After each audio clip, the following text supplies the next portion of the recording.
আসসালামু আলাইকুম ওয়া রাহমাতুল্লাহ। আজ আমরা নবীজির সঙ্গে জান্নাতে থাকার ৮টি আমল জানব।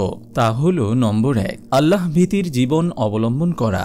মুআজ বিন জাবাল রাদিয়াল্লাহু তাআলা আনহু বলেন, রাসূল সাল্লাল্লাহু আলাইহি ওয়াসাল্লাম যখন তাকে ইয়েমেনে পাঠান তখন তিনি তাকে বললেন, হে মুআজ, আমার সর্বাধিক নৈকট্যপ্রাপ্ত হলো ওই ব্যক্তি যে আল্লাহ ভীতির জীবন অবলম্বন করে, সে যে কেউ হোক এবং যেখানেই অবস্থান করুক। মুসনাদে আহমদ, হাদিস নম্বর ২২,০৫২। নম্বর ২, বেশি বেশি দুরূদ পাঠ করা। আব্দুল্লাহ ইবনে মাসউদ রাদিয়াল্লাহু তাআলা আনহু বর্ণনা করেন, রাসূল সাল্লাল্লাহু আলাইহি ওয়াসাল্লাম বলেছেন, শুনে রাখো, যে আমার উপর বেশি পরিমাণে দুরূদ পাঠ করবে নিশ্চয়ই কিয়ামতের দিন সে আমার সর্বাধিক নৈকট্যপ্রাপ্ত হবে। মুসান্নাফ ইবনে আবি শাইবা, হাদিস নম্বর ৩২,৪৪৭। নম্বর ৩, নবীজির প্রতি ভালোবাসা। আনাস রাদিয়াল্লাহু তাআলা আনহু থেকে বর্ণিত, এক ব্যক্তি নবী করিম সাল্লাল্লাহু আলাইহি ওয়াসাল্লামকে জিজ্ঞেস করল, কিয়ামত কবে হবে? তিনি বলেন, তুমি কিয়ামতের জন্য কি জোগাড় করেছ? সে বলল, কোনো কিছু জোগাড় করতে পারিনি, তবে আমি আল্লাহ ও তার রাসূলকে ভালোবাসি। তখন তিনি বলেন, তুমি তাদের সঙ্গেই থাকবে যাদের তুমি ভালোবাসো। নম্বর ৪, উত্তম চরিত্রের অধিকারী হওয়া।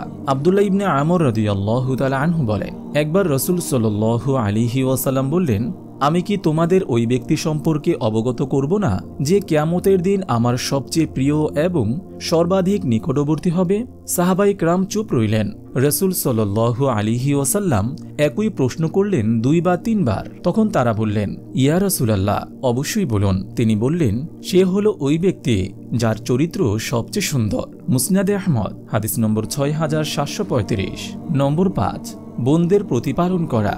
আনাস ইবনে মালিক রাদিয়াল্লাহু তাআলা আনহু বর্ণনা করেন, একবার রাসূল সাল্লাল্লাহু আলাইহি ওয়াসাল্লাম মধ্যমা ও শাহাদাত আঙ্গুলির দিকে ইশারা করে বলেন, যে ব্যক্তি ২ কন্যা বা ২ বোনের ভরণপোষণ করবে কিংবা ৩ কন্যা বা ৩ বোনের ভরণপোষণ করবে যতক্ষণ না তাদের বিয়ে হবে কিংবা সে মৃত্যুবরণ করে, আমি এবং সে জান্নাতে এভাবে পাশাপাশি থাকব। ইবনে হিব্বান, হাদিস নম্বর ৪৪৭। নম্বর ৬, কন্যা সন্তান লালন করা।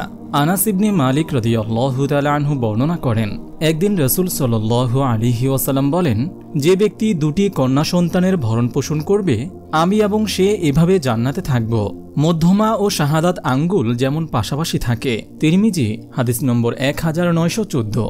নম্বর ৭, এতিমের অভিভাবকত্ব গ্রহণ করা। সাহাল বিন সাআদ রাদিয়াল্লাহু তাআলা আনহু বলেন, রাসূল সাল্লাল্লাহু আলাইহি ওয়াসাল্লাম বলেছেন, আমি ও এতিম প্রতিপালনকারী জান্নাতে এভাবে থাকব। তিনি তর্জমা ও মধ্যমা আঙ্গুলি দিয়ে ইঙ্গিত করেন এবং এই দুটির মধ্যে তিনি সামান্য ফাঁক রাখেন। সহিহ বুখারী, হাদিস নম্বর ৫৩০৪। আনাস রাদিয়াল্লাহু তাআলা আনহু বলেন, নবী করিম সাল্লাল্লাহু আলাইহি ওয়াসাল্লামের কথার দ্বারা আমরা এত আনন্দিত হয়েছি যে অন্য কোনো কথায় এত আনন্দিত হইনি। আনাস রাদিয়াল্লাহু তাআলা আনহু বলেন, আমি নবী করিম সাল্লাল্লাহু আলাইহি ওয়াসাল্লামকে ভালোবাসি এবং আবু বকর, ওমর রাদিয়াল্লাহু তাআলা আনহুকেও। আশা করি তাদের প্রতি আমার ভালোবাসার কারণে তাদের সঙ্গে জান্নাতে বসবাস করতে পারব, যদিও তাদের আমলের মতো আমি আমল করতে পারিনি। সহিহ মুসলিম, হাদিস নম্বর ২৬৩৯। নম্বর ৮, বেশি বেশি সিজদা করা। রাবিয়া ইবনে কাব রাদিয়াল্লাহু তাআলা আনহু বলেন, আমি রাসূল সাল্লাল্লাহু আলাইহি ওয়াসাল্লামের সঙ্গে রাত যাপন করতাম। একদা আমি তার ওযু ও ইস্তিনজা করার জন্য পানি আনলাম। তখন তিনি আমাকে বললেন, তোমার কিছু চাওয়ার থাকলে চাইতে পারো। তখন আমি জিজ্ঞেস করলাম, হে আল্লাহর রাসূল, আমি আপনার সঙ্গে জান্নাতে থাকতে চাই। রাসূল সাল্লাল্লাহু আলাইহি ওয়াসাল্লাম বলেন, ওটা ছাড়া আর কিছু চাও কি? আমি বললাম, এটাই চাই। রাসূল সাল্লাল্লাহু আলাইহি ওয়াসাল্লাম বললেন, তাহলে বেশি বেশি সিজদার দ্বারা তুমি এই ব্যাপারে আমাকে সাহায্য করো। সহিহ মুসলিম, হাদিস নম্বর ৪৮৯। মহান আল্লাহ তাআলা আমাদের সবাইকে ভিডিওতে বর্ণিত আমলগুলো যথাযথ পালনের মাধ্যমে নবীজির সঙ্গে জান্নাতে থাকার তৌফিক দান করুন, আমিন। আপনি যদি এরকম ভিডিও আরও পেতে চান তাহলে এই চ্যানেলটি সাবস্ক্রাইব করে পাশে রাখা বেল আইকনটি অন করে দিন।